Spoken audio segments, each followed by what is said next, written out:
magkakaaway, magkakabati muna ngayon, tapos pag nanalo, mag-aaway-away ulit. Ganun din yan. Mga walang paninindigan. Basta ang mga hindi nanindigan laban sa maling pagkubkob sa KOJC, no vote. Ayan na. Ganun dapat. Ganyan ang mindset. Yung mga kupal, yung mga kupal, wag na nating bigyan ng pagkakataon dahil pag binigyan nyo ng pagkakataon yung mga kupal, magkikinupal yan. O pag nagkinupal yan, nyari kayo, kukupalin kayo yan.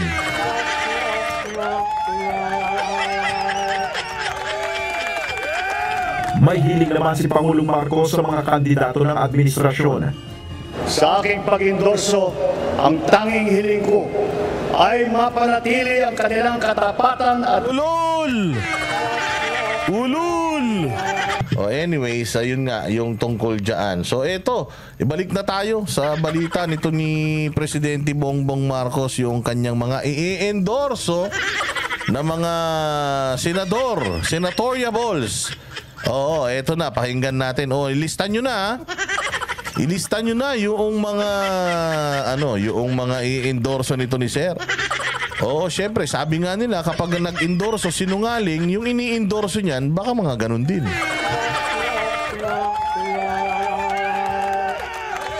Nakausap mo ba si Stephanie nung nandun kayo? Hindi eh. Pero ito si Maria, nakausap ko to maraming beses na. Oo, magkaibigan kami nito ni Maria. Apir nga kami ng apir sa isa't isa eh. Ito si Maria kasi pakalat-kalat lang din yun dan. Meron kasi silang sariling mga bahay. Ang ganda-ganda ng bahay nila doon.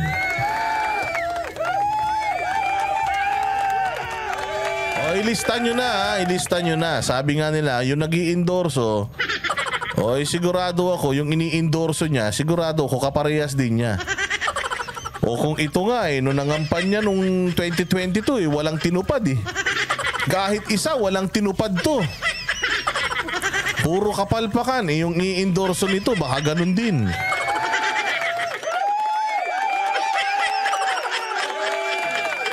Kaya ayan, sige, iyan ninyo, pakinggan ninyo. babayan. Sila po ang lineup ng alyansa. Kombinasyon ng mga veteranong senador, re-electionist at mga kongresista ang bumubuo sa senatorial slate ng administrasyon sa ilalim ng Alyansa para sa Bagong Pilipinas.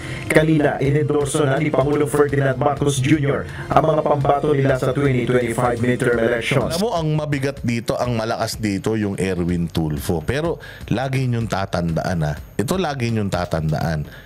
Si Erwin Tulfo, tatlong senatorial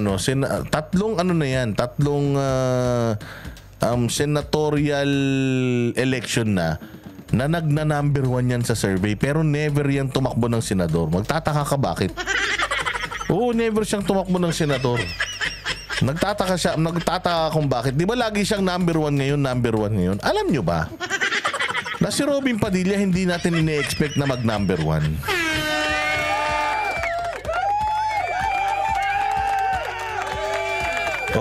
Hindi ini-expect ng sambayan ng Pilipino na Robin Padilla will be number 1. For the longest time, laging ang nagna-number 1 dyan, si Erwin Tulfo. Pag hindi tumakbo si Erwin Tulfo, usually, ang number 1 dyan, sino ba to? Basta yun na.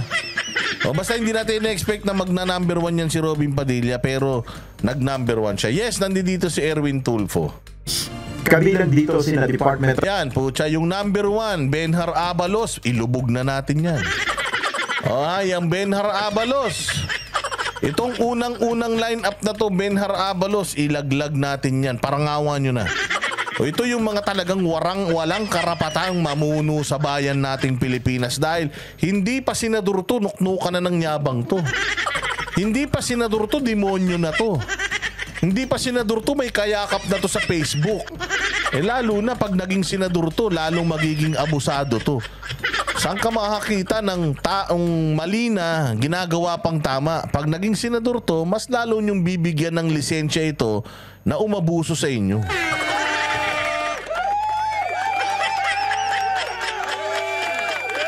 Iboto nyo na lahat dito. Wag lang to si Abalos. At saka yan si Amy Marcos. Iboto nyo na yung iba. Sige. Pero wag na wag nyo lang iboboto tong Abalos at saka itong Amy Marcos dahil yan yung mga sweetik sa Pilipinas. Alice Miel, naku, salamat. Salamat Alice Miel ha. Buhay pa pala yung mga nagpapakulay. Akala ko natulog na kayo eh. Maraming salamat Alice Miel sa iyong generosity. God bless you.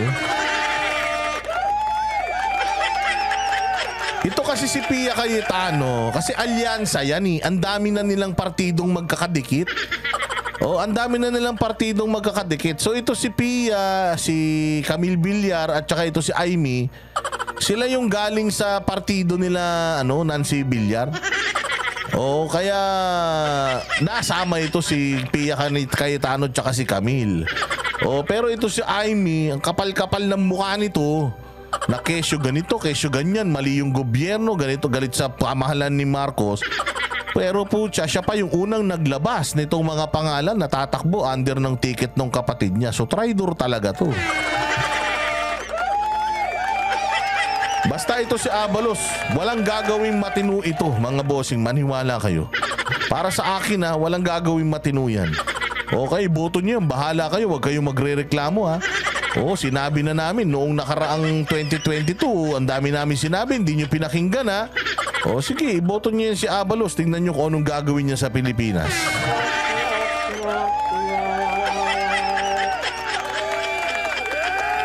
of the Interior and Local Government o DILG Secretary Benhur Abalos, Makati Mayor Abigail Binay, Senator Pia Cayetano, dating Senador Panfilo Lacson, Senators Lito Lapid at Amy Marcos. Kasama rin sina dating Senator Manny Pacquiao, Senator Ramon Bong Revilla Jr. Ayan, Pacquiao, Revilla, Tito Soto, Camille Villar, Erwin Tulfo, Francis Tolentino. Titingnan nyo, malakas talaga yung lineup nila. Malakas talaga yan, mga bossing. Nasa kanila pa pera. Pero tandaan nyo rin, ha? Tandaan nyo rin na sigurado tayo na yung pera ng gobyerno, posibleng gagamitin ng mga to sa pangangampanya nila. Posible, ha? Hindi ko sinabing gagamitin. Posible. Kasi sila nasa kapangyarihan, eh. Oo, oy, say NBB, Nay MBB. Maraming salamat, Nay MBB. Mabuhay ka.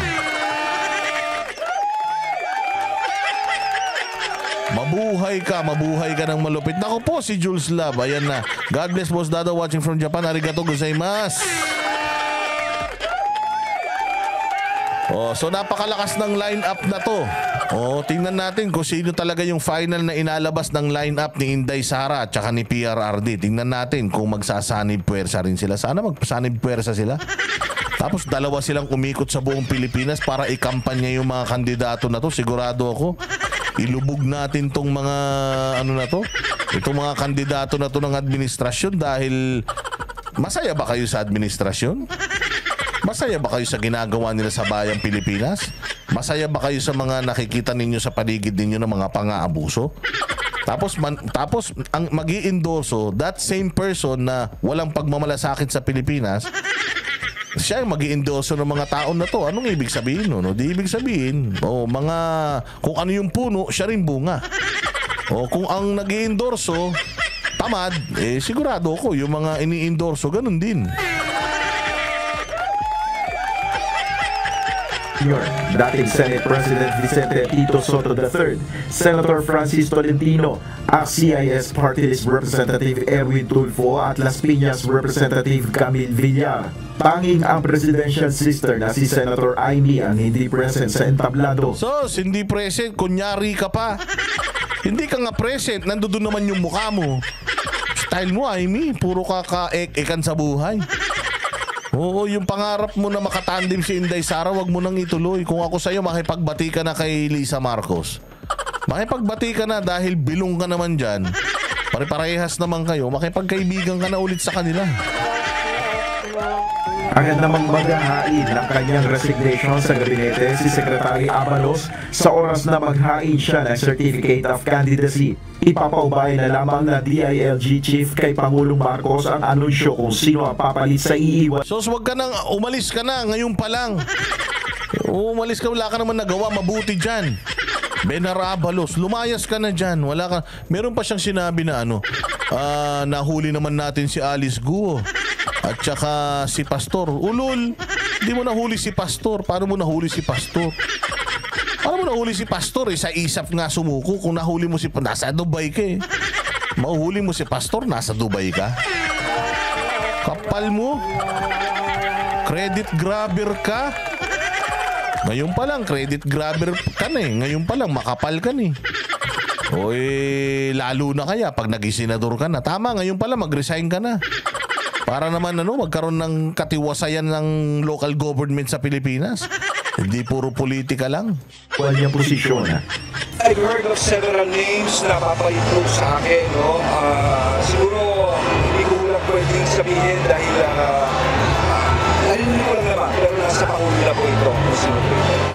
Wala namang nakikitang problema ang magiging campaign manager ng Alyasa na sina Bota City Representative Toby Chanco kung magkasama man sa kanilang lineup sina Mayor Binay at Senator Cayetano. Yung personal differences naman, I think they will rise over about that. Diba ganyan sa politika. Kaya na yung magkakaaway, magkakabati muna ngayon, tapos pag nanalo, mag-aaway-away ulit. Ganun din yan. Mga walang paninindigan. Basta ang mga hindi nanindigan laban sa maling pagkubkob sa KOJC no vote. Ayan na. Ganun dapat. Ganyan ang mindset. Yung mga kupal. Yung mga kupal, wag na nating bigyan ng pagkakataon dahil pag binigyan nyo ng pagkakataon yung mga kupal, magkikinupal yan. Pag nagkinupal yan, nyari kayo, kukupaling kayo yan.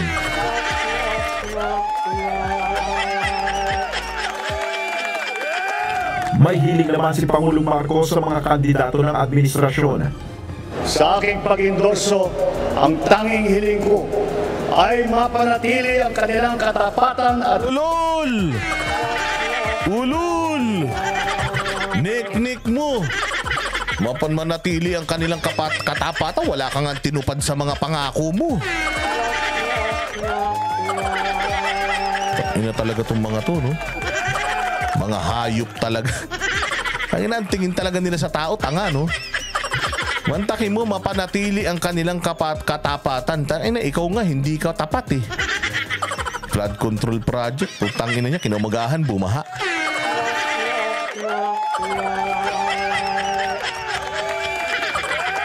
Panatilihin ang katapatan. Katapatan kanino? Sa'yo. Panatilihin yung katapatan sa'yo. Pwede yan. Kayang-kaya nilang gawin, pero katapatan sa tao? Kayo nga, hindi kayo tapat sa tao eh. pagmamahal sa bansa. Ito ang pinakamahalagang John Jeff E., salamat. Mabuhay ka. katangian ng kandidato na aking tinitignan at pinag-iisipan. Kumpiyansa ang Pangulo sa kakayahan ng kanyang mga inendorso at naniniwalang magiging katuwang niya ang mga ito sa pagtataguyod ng mga programa para sa sambayan ng Pilipino. Nen Manimuho, UNTV News and Rescue. Yung mga galit kay Marcos no. Hoy, Lacson!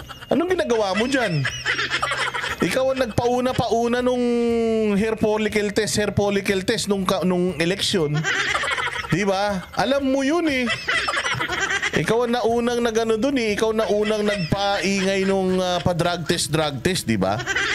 Ikaw yung nauna. Nauna ka nga nagpa-drug test. Kayong dalawa ni Pacquiao eh.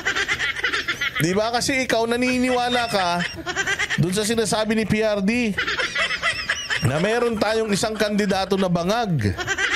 Hindi ba? Ikaw yun, Lacson eh. Tapos ngayon tumatakbo ka sa ticket niya. Tanginan to si Lacson. Basura!